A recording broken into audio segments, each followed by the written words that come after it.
guys are in a sales environment, you're only as good as what? Your last paycheck. Your last commission check. You don't know what's happening moving forward. Does that make any sense to you guys? You guys do not know what's going to happen moving forward. So here's what I want you guys to write. I need to have a purpose. So we talked about a faith plan. Now you need to have a purpose. What's your purpose? Some of you guys want to buy a house. What's your purpose? Do you want to buy a house? Do you want to buy an investment house?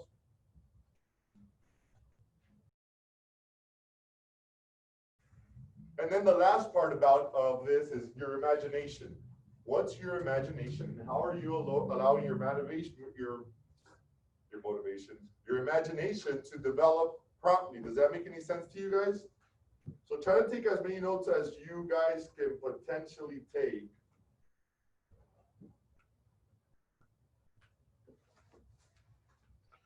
Okay, so this is what I want you guys to know. I want you guys to identify how you guys are properly connecting with your prospects. How many of you guys feel like you guys are having a hard time with connecting with prospects? Myself included. Yeah. What's your biggest challenge when you're connecting with prospects? It's okay if you guys participate. Gaining trust. Gaining trust. Okay. Tell me about other challenges when you're talking to prospects. I know it's just COVID.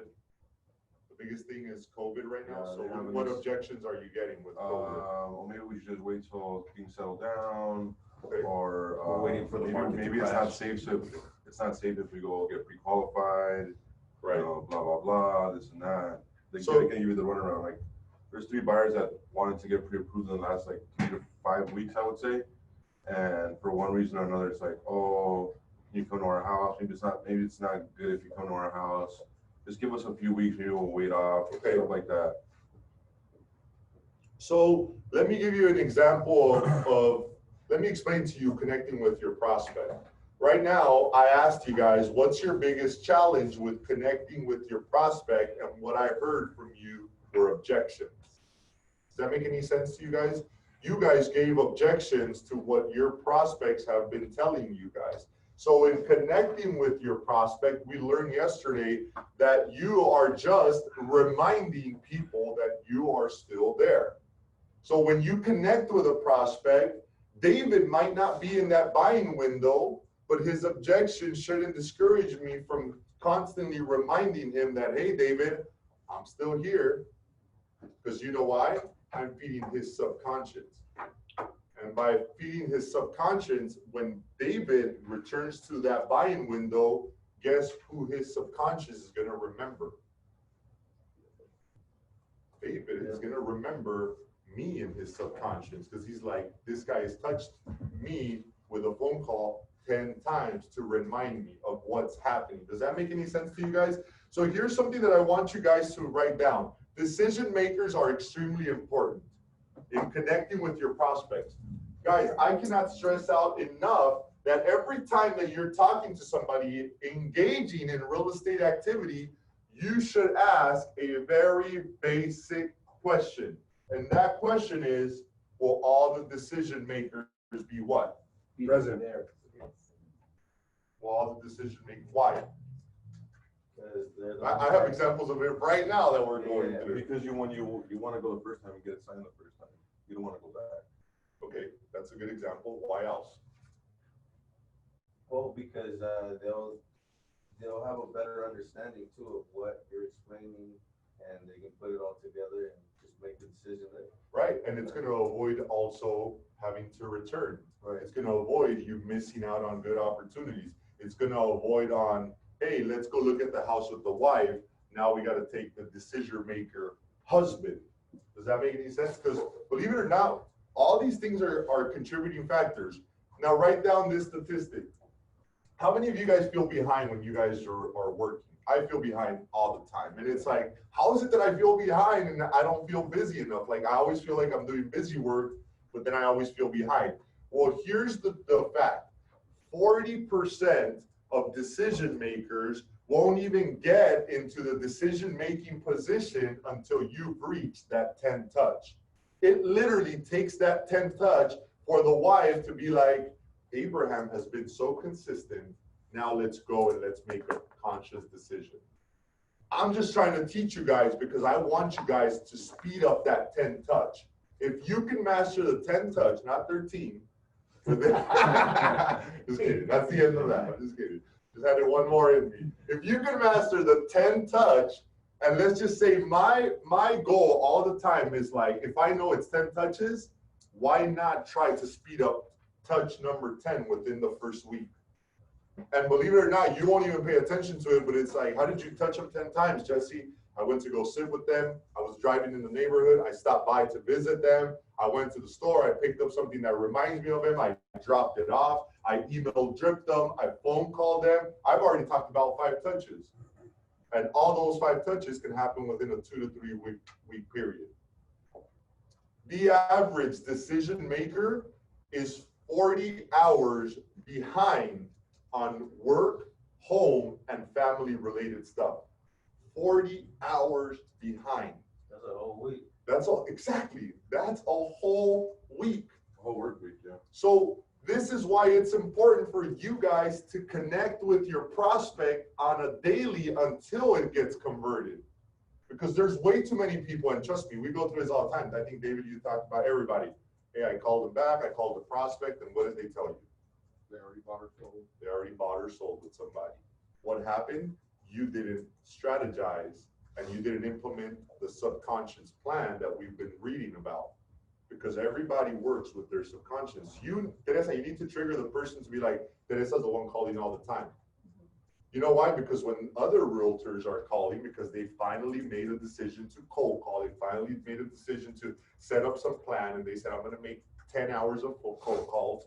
That other agent calls, and guess what? Automatically, their first thing that they're going to do is they're going to apply their subconscious. They're going to bring out a defense mechanism, and they're going to be like, I've already been working with an agent.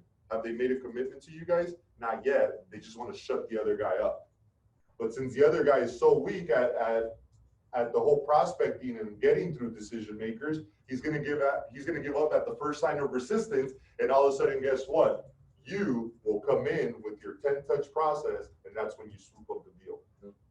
Very plain and simple, but we make it so complicated. I'm just trying to prevent you guys from losing customers every single day, because you know what? I've gone 6 months of the year has passed by, and the lack of attention to customers has resulted in $85,000 of losses. I need to pay more attention to the customers. You ask yourself that question every single day. So ask yourself this question: if the average person is behind by 40 hours, if the average decision maker, what do they think about you? You are always falling behind because you're never ever strategizing on how to implement a plan so that you grab a buyer, you pre-qualify them, and you show them properties immediately. We're letting the deals kind of cool off way too fast. Like, it'll happen. And I go through that too, because I'm like closing escrow here, not paying attention to it. I want to celebrate a victory, and then all of a sudden I forget it. Yes. And I think also, in essence, we don't understand the concept that the faster we get any type of prospect into escrow, is the more money we're making in essence. Because right. If you do it in the least amount of time, your time per hour goes up. And you know, sometimes there's no I don't know what the proper word is. Say it in Spanish. There's no proactiveness when it comes to the client. I agree with you. And they drag on. Like, for example, this escrow that I'm opening, I honestly believe that the seller, the agent or the seller, I'm not even dealing with an agent, I'm dealing with an attorney, picked me because I was literally like every week, hey, what's up? Hey, what's up? And the only reason why I was super consistent because my client was like bugging me, hey, what's up with Paxton? What's up with this? What's up with that? And I don't know. It just, you hit a good point there about. Yeah, it's because you have to be there, like, right, spot on. The customer wants to know. So I wrote down 5 strategies that I want you guys to use, and I'll run them down in 5 minutes so that we can get this party started. But here are 5 strategies I need you guys to implement when you guys are trying to connect with your prospects on a daily. Write these down, put them in your subconscious mind, and start using them. Number 1, you need to deal with the right person. I cannot stress out enough that dealing with the right person will help you close the deal faster than if you're not dealing with the right person. Like, we're gonna go meet a husband, right? Next time, hey, are all the decision makers gonna be there? You know what I mean? And right now, it's a come one, come all type of deal. We want business, right? But I'm just trying to train you that eventually you're gonna be so good that, hey, is all the decision makers gonna be there? Well, no, my husband's gonna be out of town for 3 weeks, and go for it. But sometimes I think that, that is true, and sometimes the husband doesn't want part of it, and the wife is the motivator, because Right. she's the one that allowed us to come to her house and gave us the opportunity to explain to her. Yeah. Which, but at the end, the husband needs to make also. Yeah, you need to just use your intuition. You know, like for me, if I know that the wife is the motivator and I've determined that, then, well, let's just put it this way. How long has it taken you to convert the lead? It's been a couple weeks, right?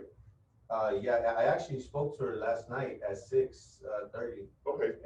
And I spoke to her, and she told me, you know what, my husband is very afraid because this is something he's worked his whole life for. Right. And we don't want to Mess it up. No, we don't want someone to come and just take advantage of us, because we have no clue of what's going on. Perfect. And I said, well, my broker and the lender are coming, so they can explain to you and you can feel. Plus, we're not just telling you this just to sell you something. There's 2 houses that sold in front of you that were sold by the broker and the company. I mean, Yeah. And so she's like, so that tells you everything right there. I said, we're not here to take from anybody. You know? Nice. And that's a good example, but I bet you if you go back and you calculate the amount of touches you've had, I'm sure you're around that. Almost 10. Yeah, almost 10. Yeah. Just, you know what I'm saying? So sometimes it takes for you to really go through that process. That's why I try to rush through the 10 touches. And if you hear me tell you, I'm like, call, because we need to get to 10 touches to somebody legitimately remember. Like, I suck with names. How many of you guys are terrible with names? Like, is it hard for you to remember somebody's name automatically? You're really good at it, but an exception I am. Imagine the consumer and the customer, how bad they are at remembering who Adam Artiaga, the real estate guy, is. Yeah, sometimes that makes you feel like crap too, and you're like, what was your name again? It's like, Yeah, 4 times. Or I get called all type of names, and it's like, what? I'm gonna sue. I'm just kidding. There's So- this one client that's been calling me Mike for months. And you're okay with that? I just don't even correct them You, anymore. it happens to everyone all the time. What were they calling you? Like, they audio or something? What was that guy calling you? Which one? Oh, you know, what was he? Yeah, there's been a lot of that. Yeah, there's a lot. Everybody calls them something different. So number 2 here, pre-arrange follow-up. David Patiki and I were talking about how you could pre-arrange posting of your social media. Follow-up should have that same procedure. Why not give your client or prospect the decency of setting up some type of follow-up system? You guys already have it. It's 10 touches. And then on your checklist, you should be able to click, hit the day you touched it, and then click again as you're touching. You know what I mean? Because you need to make sure that you're documenting that, because you want to be so badass that you get to a point and you're like, look how fast I got through 10 touches, and look how fast I made this money. Yeah. But we forget about that because they don't become value to us unless they're like, Jesse, I'm signing a contract. No, these people need to run through a process. It's a decision-making opportunity for them, and they don't want to take it because they're thinking what Abraham's clients are thinking. This guy is going to screw me over. And I want to say something to you guys that's very important to me. Real estate has a very, very bad reputation of people that get rich quick because they're out there doing stuff they shouldn't be doing. I want you guys to know that up front. That's why that fear is there. So you help your customer through that whole fear of like, hey man, we're just here to advise you. We don't even want to deal with like, does that make any sense? Yeah. But those are all touches that are important. But look what their subconscious mind is telling them. Their subconscious mind is telling them, we're going to get taken advantage of. We're going to lose everything just because of a salesperson that's going to come in here. Our job is to make sure that we stay in contact with them so they understand that Abraham didn't just want the deal. Abraham wanted the relationship. You guys need to make sure you guys, so pre-arrange the follow-up. During the initial call, you need to establish a day and time for subsequent conversation. And if you guys pay attention, I will always ask a customer what time works better for you to be updated every single week. Guys, clients make it so easy on you that they're like, don't even call me or email me, just text me. And we forget to do that. A text literally takes 5 seconds, right? Does that make any sense? So here's number 3 that's very important. You guys need to develop a plan. I've already set up a plan for you guys on your checklist, but I know some of you guys like to reinvent the wheel, because me too. I like to focus on busy work, and it's like, 10 times sucks. Let me figure out and put 13. Okay, I'll stop that. I heard you guys were laughing at that. But anyway, so develop a plan. You can't simply keep calling a prospect and say, hi, it's Jesse. I'm just following up to see if you've made a decision to buy yet. That approach will get you nowhere fast. Does that make any sense? Because you're just doing the exact same thing. The key is to find ways to keep your name on your prospect's radar. That's why I keep saying 10 touches. You can't just call and be like, hey, are you still in the buying window? Because they're going to be like, just wants a deal. Even text. Anything. Yeah. Like yesterday, I gave you guys a huge golden nugget. 10% increase in sales last month. Doesn't it sound better to say, hey, Teresa, I'm calling you. I know you were interested. Very good news I have for you. 10% increase in real estate sales last month. Versus, hey, are you still in the buying window, or do you want to buy or sell right now? That's going to get you nowhere. You guys need to be using everything that you guys are learning. So many buying decisions go into a holding pattern because they don't go through the approval process and they have other projects on their plate. Like, Jesse, we can't sell the house because we still have to do the whole flooring. That's an objection. How do I handle that? Let me walk you through the buying and selling process. You guys have all those tools. Number 4, use a variety of methods. I keep talking about the variety of methods, and I know people think I'm crazy, but I learned this from Jeb Blunt through Fanatical Prospecting, and he's talking about LinkedIn, Edward, Twitter, Facebook, TikTok, Instagram, email, text. I just gave you 7 ways to try to connect with your prospect. A lot of ways. You know what I like to do? I like to go on Facebook if I engage with a prospect, or on Instagram, and I like to comment on everything that they post. You know why? Because we just learned that we need to make sure that we keep this name on people's mind every single time they're ready to make that decision. Does that make any sense to you guys? Yes, David. I saw on Facebook one of my clients who are having a baby. Like I'm thinking in my head, like, okay, they're having a baby, they're gonna need to get a bigger house and everything. Like, that's how my moms always work. I commented like congrats and all that, heart emoji and all And that. they engage. I mean, they like it. Yeah, no, but I'm saying that they engage, that they like your comment. Yeah. Right, so you stayed on top of mind.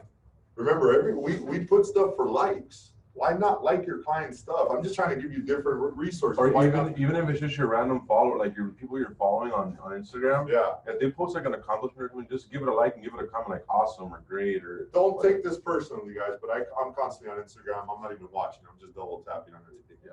And I'm just like, just because. No.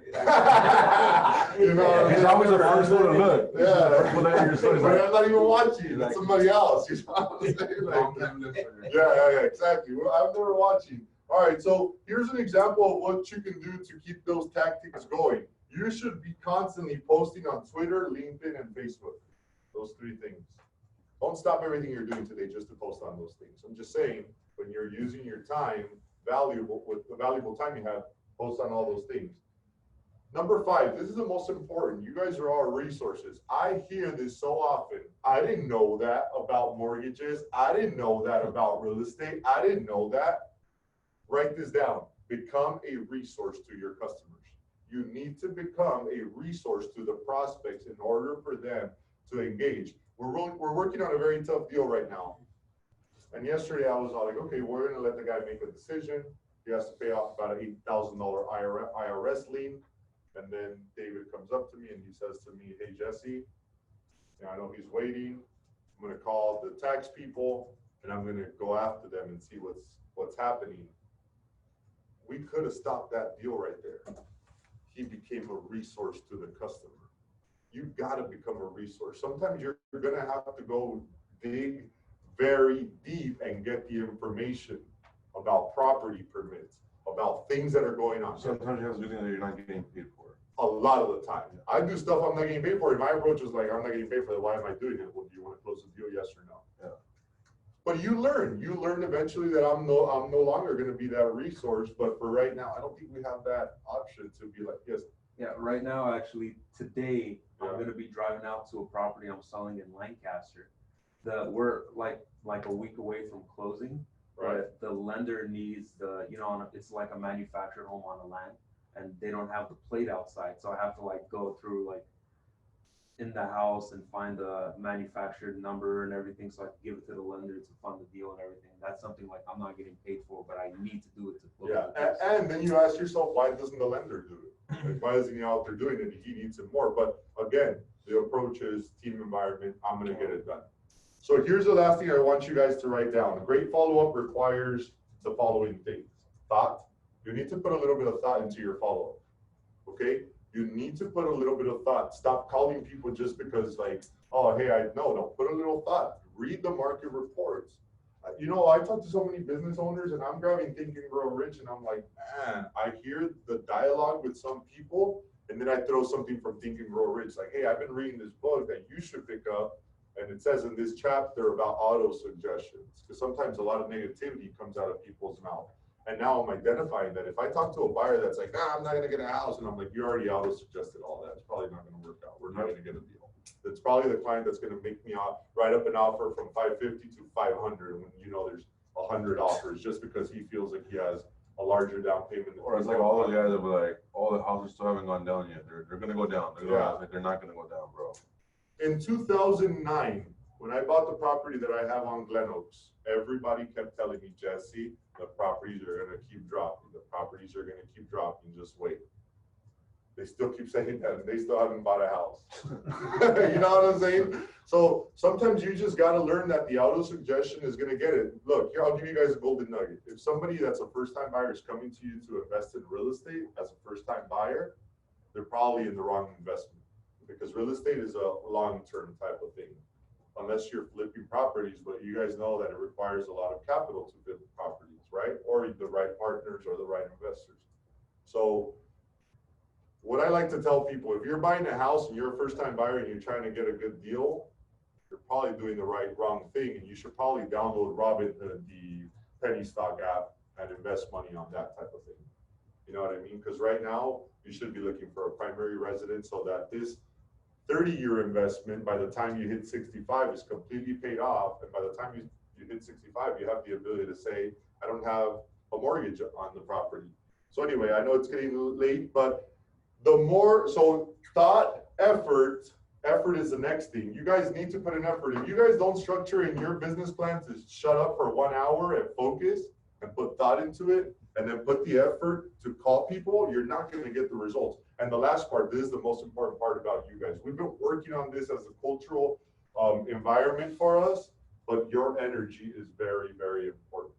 Your energy is so important to every portion of yourself. Guys, if you're having a bad day, it's going to reflect on your customers. How many of you guys have had a bad day and you get very bad results, and then you have a good day and you're like, I have great results now? You know what it was? It wasn't the actual, it wasn't the leads, it wasn't the client, it was just your energy towards the customer. Does that make any sense? So today, what I want you guys to do is I want you guys to be very conscious of what you're feeding to your subconscious mind.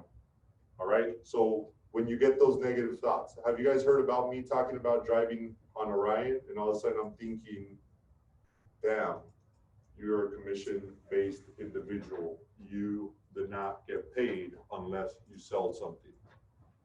That is my subconscious mind telling me negative things. What do? I got to shut it up. How do I shut it up? By auto-suggesting. No, I'm going to get a sell today. Come on, Jesse, you're going to get a sell. You've been doing it for a long time. You're going to get a sell. Eventually, the auto-suggestion through the morning becomes so powerful that I'm like, why did I stress out at 7:30 a.m.? Now it's 3 p.m. I've auto-suggested a deal, and we're in escrow. Why is it so hard to do that every single day? Because I keep getting into a comfort zone where I'm like, I don't need to auto-suggest. It's kind of like people in religion, you know what I mean? Nobody needs God unless what? You're going through something. unless you're going through something. That's the exact same concept, but you guys need to take advantage of it. And if you start thinking the negative stuff, you got to beat it up by saying, hey, I'm going to auto-suggest now, because auto-suggestion is going to come to my subconscious, and my subconscious is a reflection of what I'm thinking every single day.